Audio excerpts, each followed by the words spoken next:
Imagine só, nos salões dourados do Palácio de Topkapi, onde o Império Otomano ditava as regras do luxo e do poder, a gastronomia era uma verdadeira obra de arte. Não bastava governar territórios imensos, os sultões também queriam conquistar os paladares com uma culinária que fosse tão grandiosa quanto seu império.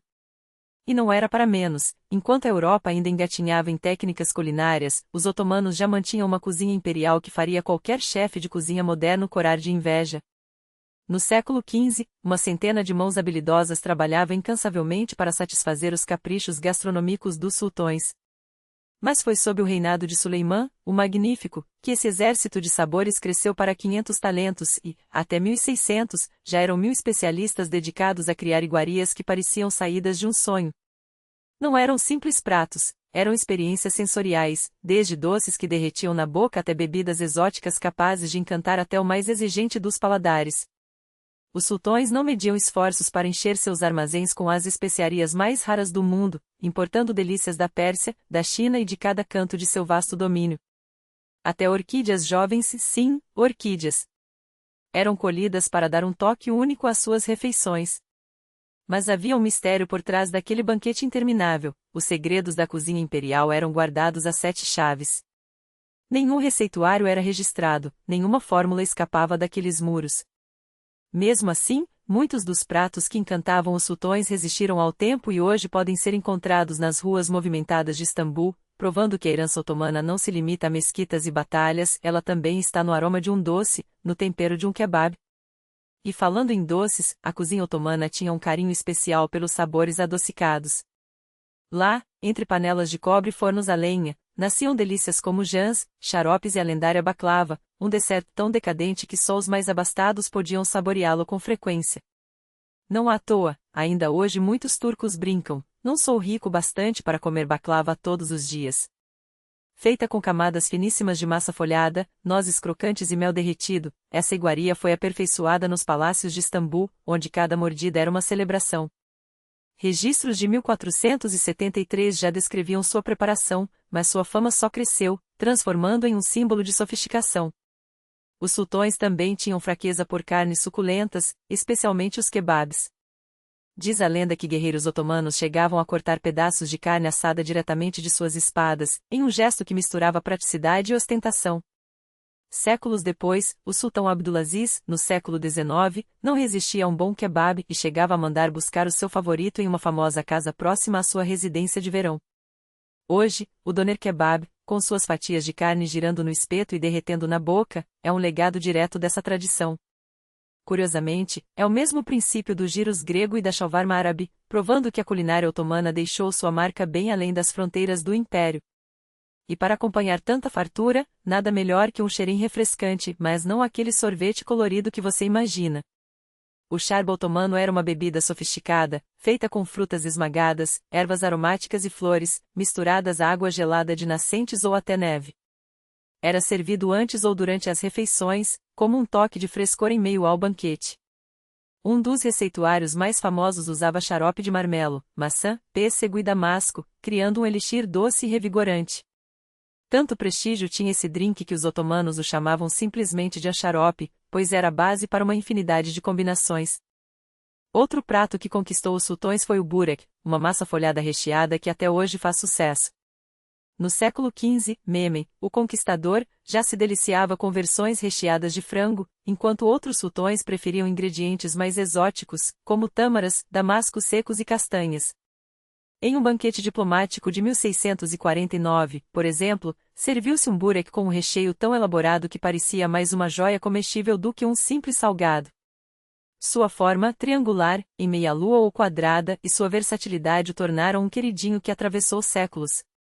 O pilaf, por sua vez, tem uma história que remonta a 1404, quando o imperador Timúrida serviu um arroz perfumado a um sultão. Mas foram os otomanos que levaram esse prato a outro nível, criando variações que encantaram até os persas, seus rivais históricos. Um viajante otomano do século XVII ficou estarrecido ao descobrir que, na cidade de Tabriz, várias vezes conquistada pelos otomanos, preparavam nada menos que 40 tipos diferentes de pilaf.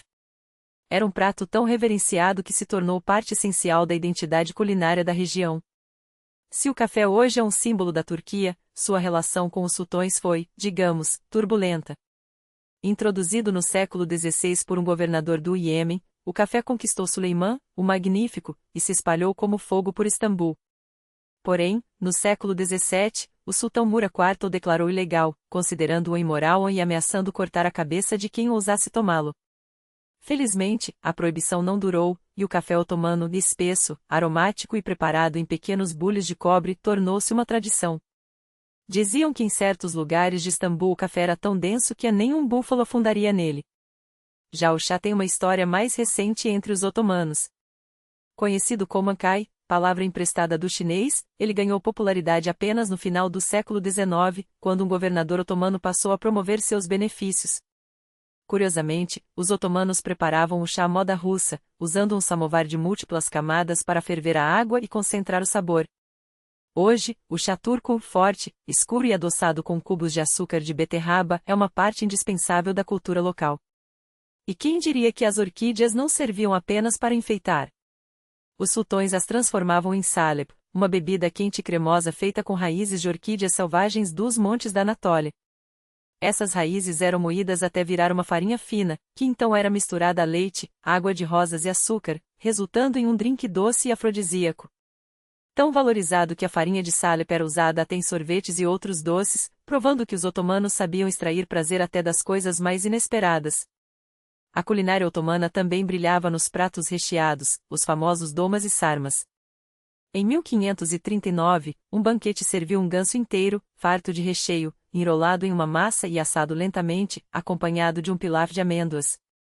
Mas foi com a conquista de Constantinopla, em 1453, que Mehmed, o conquistador, se encantou pelos vegetais recheados com carne, uma iguaria que, inicialmente reservada apenas a ele, logo se espalhou por todo o império.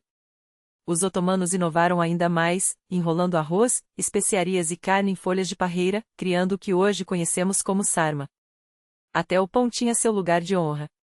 Nos fornos imperiais, eram assados nada menos que 46 tipos diferentes, desde o rezek, um pão branco macio polvilhado com sementes, até versões enriquecidas com suco de funcho. Mehmed, o conquistador, tinha predileção por pães untados com gordura animal, enquanto outros registram o uso de uma pasta de grão de bico com canela, pinoli e groselha, considerada ancestral do hummus que conhecemos hoje. Até a boza, uma bebida fermentada antiga, ganhou novo fôlego com os otomanos. Embora sua origem seja anterior ao Império, foi sob seu domínio que ela se popularizou, tornando-se mais uma das delícias que resistiram ao tempo. Assim, cada garfada, cada gole, cada aroma que sai das cozinhas turcas hoje carrega um pedaço dessa história. Os sultões podem ter desaparecido, mas seu legado gastronômico segue vivo e você não precisa ser um monarca para desfrutá-lo. Basta provar. Para preparar a boza, os otomanos cozinhavam o painço em água até que se desmanchasse, transformando-o em uma pasta cremosa a qual adicionavam açúcar. No auge do império, essa bebida, que lembrava um pudim espesso, ganhava um toque especial, o processo de fermentação natural do cereal, que lhe conferia um leve teor alcoólico. Foi justamente esse detalhe que, no século XVII, chamou a atenção do sultão Mehmed IV. Preocupado com os efeitos do álcool entre seus súditos, ele decretou a proibição da boza. Mas, como acontece com tantas restrições ao longo da história, a ordem não foi unânime. Enquanto alguns obedeceram, outros mantiveram a tradição às escondidas, adaptando a receita conforme a conveniência. Séculos depois, no século XIX, a boza ressurgiu com força total, desta vez, em sua versão sem álcool, mais acessível e aceita por todos.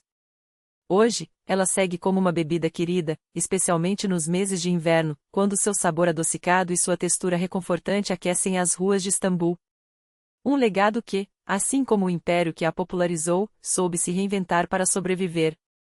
E se a boza carrega a marca da resistência, um Karbendi ou um sultão ficou satisfeito, é a prova de que a culinária otomana também era uma arte de sedução. Esse prato, que une carne ensopada a uma base cremosa de berinjela defumada, tem uma história tão rica quanto seu sabor.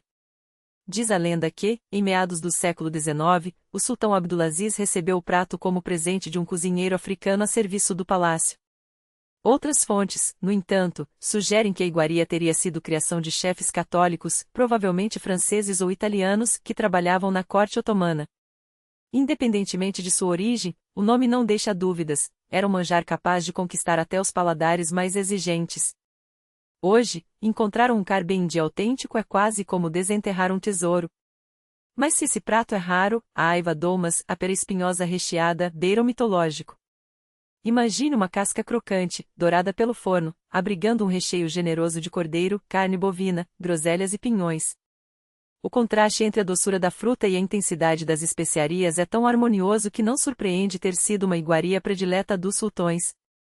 Tanto que Batuhan Durmaz, dono de um restaurante em Istambul dedicado a resgatar a gastronomia otomana, enfrenta um desafio singular: garantir as melhores peras espinhosas para seus pratos. Ele paga extra aos fornecedores para que selecionem, um a um, os frutos mais lisos e robustos, um luxo que, no passado, só os governantes poderiam exigir. E então ao Ayran, a bebida que transcendeu fronteiras e séculos. Nascido da simplicidade, nada mais que iogurte, água e um toque de sal, esse refresco foi aperfeiçoado pelos otomanos e disseminado por seus domínios, do Balcãs ao Oriente Médio. Hoje, é impossível imaginar a Turquia sem ele, está nas mesas de casa, nos restaurantes de beira de estrada e até nos cardápios do McDonald's, adaptado aos tempos modernos. Seu sabor único, ao mesmo tempo cremoso, levemente ácido e refrescante, é a prova de que as melhores invenções são aquelas que resistem ao tempo sem perder a essência. No fim das contas, a alimentação dos sultões não era feita de extravagâncias inalcançáveis, mas de sabores que, com um pouco de sorte, ainda podemos provar hoje. Seja no aroma de uma boza quente em uma tarde fria, no primeiro garfo de um carbendi bem preparado ou no frescor de um ayran gelado, o legado otomano está ao alcance de todos. Basta saber onde buscar e ter a curiosidade de experimentar.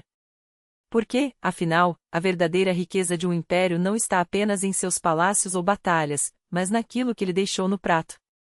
E esse banquete, felizmente, ainda está servido.